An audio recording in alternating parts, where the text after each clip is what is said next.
బాలరామాయణ సీతగానే మీరు మాకు ఇప్పటికీ గుర్తున్నారు. ఆ తర్వాత అసలు ఏమైపోయారు స్మిత అనిపించింది అందరికి. రామాయణం సందర్భం వేరు, ఆ తదనంతరం వచ్చిన అవకాశాలు సంభవం నాకు అంత సూట్ అవ్వలేదన్నమాట. ఇప్పుడు మళ్ళీ సీత క్యారెక్టర్ కనుక చేస్తే స్మితా మాధవ్ చెయ్యాలి అన్నంత అందంగా ఉన్నారు. నిజంగా మీ బ్యూటీ సీక్రెట్ తెలుసుకోవచ్చా? దేవుడు ఇచ్చింది కొద్దో గొప్ప పాడు చేసుకొని బేసిక్గా. సో ప్రోడక్ట్స్ వాడేయడం, ఏమేమో తినేయడం అలాంటివి కాకుండా ఫిజిక్ ఎలా మెయింటైన్ చేయగలుగుతున్నారు? డాన్సేనా? నాకు నచ్చిన ఫిట్నెస్లో యోగానే. బికాజ్ అన్నిటికన్నా సులువు, ఎక్కడైనా అక్కడ చేయొచ్చు. పెద్దగా పటాటోపం ఏమీ అవసరం, హడావిడి షూస్ అని, జిమ్ అని, ఎక్విప్మెంట్ అని, ఇదని అదని ఏమీ లేకుండా జస్ట్ ఒక చిన్న చాప ఉంటే చేసేయచ్చు. నేను అది గట్టిగా నమ్ముతాను. It is for everybody. బాలరామాయణంలో సీతమ్మ తల్లిగా నటించిన స్మితా మాధవ్ గారిని ఎవరు ఎప్పటికీ మర్చిపోలేరు. ఆ అద్భుతమైన క్యారెక్టర్ అలాంటిది. ఇప్పుడు స్మితా మాధవ్ గారు ఒక క్లాసికల్ సింగర్ గా, భరతనాట్యం డాన్సర్ గా, కొరియోగ్రాఫర్ గా, యాంకర్ గా చాలా బిజీగా ఉన్నారు. లోపలికి వెళ్ళి ఆవిడతో మాట్లాడదాం. స్మిత గారు నమస్తే అండి. నమస్కారం. నమస్కారం రండి. బాగున్నారా? బాగున్నానండి. ప్లీజ్ కమ్ రండి. బాలరామాయణంలో సీతగా మీరు యాక్ట్ చేసి దాదాపు 30 years గా వస్తుంది. ఇన్నేళ్ల తర్వాత మిమ్మల్ని కలిసే అవకాశం మాకు వచ్చింది. చాలా సంతోషం. చాలా క్వశ్చన్స్ ఉన్నాయి స్మిత గారు మీ గురించి. రండి కూర్చొని మాట్లాడదాం. అవునా?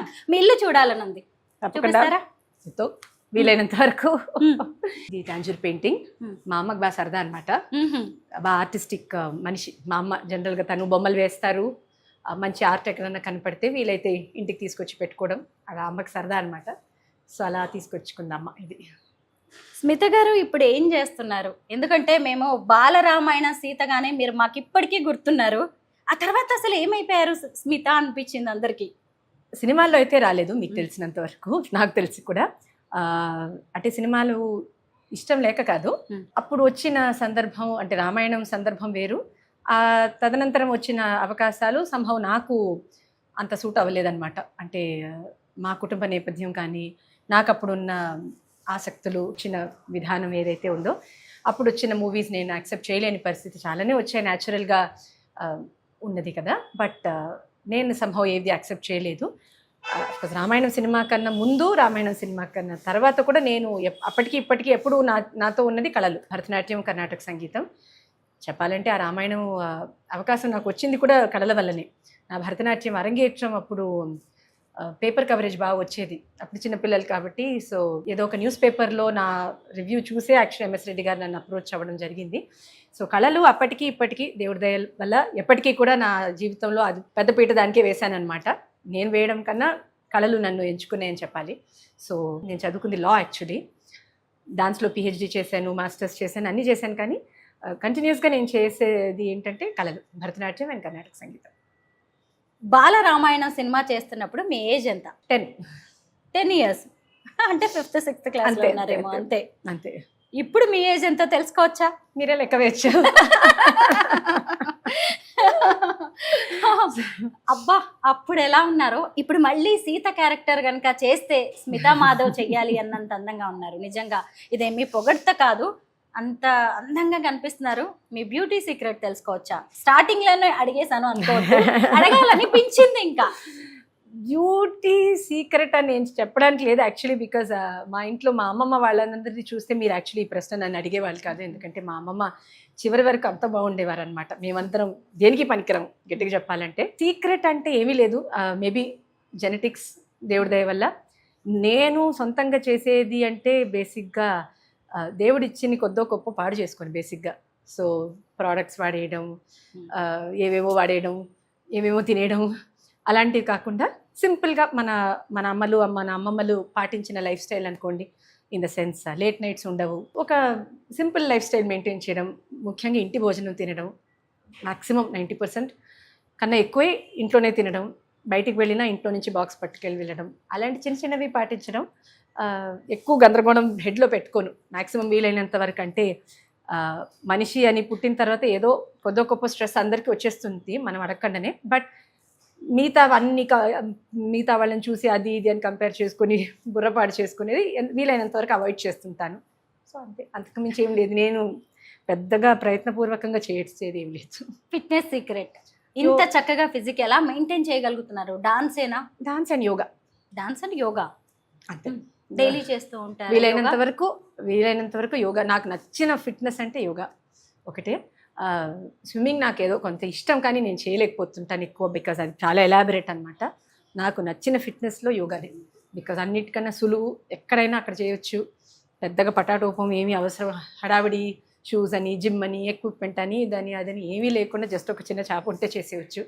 సో నాకు నచ్చిన రొటీన్ అని చెప్పాలంటే డెఫినెట్లీ యోగా. అండ్ నేను అది గట్టిగా నమ్ముతాను, ఇట్ ఈస్ ఫార్ ఎవ్రీబడి. మన పిల్లలకి ఒక పెద్ద గిఫ్ట్ ఏమైనా ఇవ్వాలి అంటే అదే అని నేను చెప్తాను, బికాజ్ అది నేర్పించేస్తే వాళ్ళు ఎప్పుడైనా చేసుకోవచ్చు, లైఫ్ అంతా సుఖపడతారు. ఇంతకీ మీ పెళ్ళి ఎప్పుడైంది? లవ్ మ్యారేజా, అరేంజ్డ్ మ్యారేజా? మీ వారి గురించి చెప్పండి. మా వారు చక్రవర్తి రాజగోపాలాచారి గారు, సి రాజాజీ అని ఇండియాస్ గవర్నర్ జనరల్గా చేశారు కదా, అంటే స్వతంత్రం టైంలో ఆ మొత్తం యోధులు అనమాట.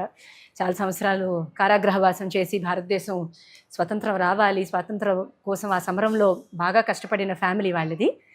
సి రాజాజీ గారి ముని మనవడు మా హస్బెండ్. సో వారు చదువుకుంది కంప్యూటర్ సైన్స్ అనమాట. బట్ వారికి కూడా దేశానికి ఏదో ఒకటి చేయాలన్న ఒక నేపథ్యంలో ఆయన ఒక కోరికతో పాలిటిక్స్లో జాయిన్ అయ్యి, వారు హీజ్ అ పాలిటిషియన్, బీజేపీలో నేషనల్ స్పోక్స్ పర్సన్గా చేస్తారు.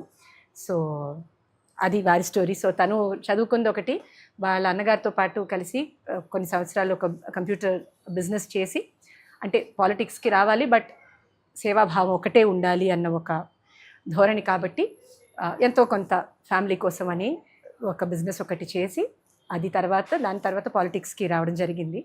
సో మా ఇద్దరిది కూడా ఒక విలక్షణమైన ఒక ఫీల్డ్ అనమాట.